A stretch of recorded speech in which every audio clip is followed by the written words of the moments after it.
நான் வீழ்வேன் என்று நினைத்தாயோ? எல்லோருக்கும் வணக்கம். ஒரு வேலைய யாருகிட்ட எப்படி ஒப்படைக்கணும் அப்படின்னு ரொம்ப சூப்பரா சொல்லியிருக்காரு வள்ளுவர். இதனால் இவன் முடிக்கும் என்று ஆய்ந்து அதனை அவன் கண் விடேல். இந்த செயலை இதனால் இந்த கருவியை கொண்டு இவன் முடிக்கும் என்று ஆய்ந்து, இவர் முடிக்க வல்லவர், இவர் தான்ப்பா கேப்பபிள் பர்சன். இந்த செயலை இந்த கருவியை கொண்டு இந்த ஆளு தான்ப்பா சரியா பண்ணுவார் என்று இந்த மூன்றையும் ஆராய்ந்து அதனை அவன் கண் விடேல். அந்த செயலை அப்படிப்பட்டவர்களிடம் ஒப்படைக்க வேண்டும்.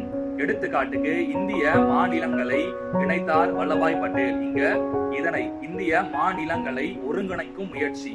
இதனால் ராணுவத்தை கொண்டோ தனது வாத திறமையாலோ தனது பேச்சு திறமையாலோ இவன் முடிக்கும் என்று ஆய்ந்து, பட்டேல் முடிப்பார் என்று ஆராய்ந்து அதனை அவன் கண் விடேல். நேரு அந்த பணியை பட்டேலிடம் ஒப்படைத்தார். நன்றி.